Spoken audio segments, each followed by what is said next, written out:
لا أنا برأيي خطأ. شلون نقدر نستخدم كلمة الرأي بالفارسي؟ خليك وياي.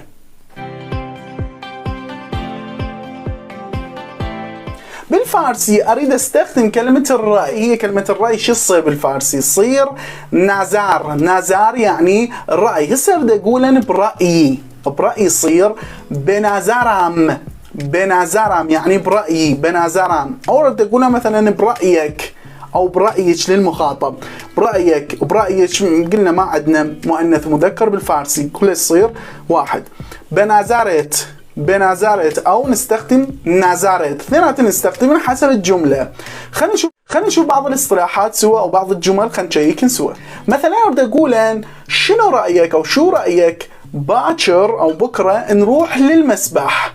للمسبح. المسبح بالفارسي يصير استاخر. استاخر يصير نظرت چیه فردا بریم استاخر. شنو رأيك باكر نروح للمسبح؟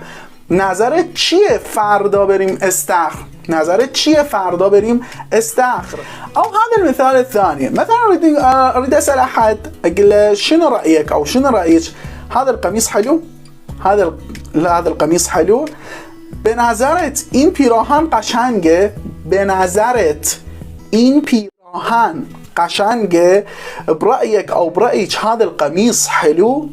تمام، ممتاز، روعة. إذا تعلمنا اصطلاح جديد بالفارسي اللي هو برأيي، برأيك، برأيك. إذا اصطلاحات تعلمناها بالفارسي وشفناهم بالأمثلة سوا وشيكناهن.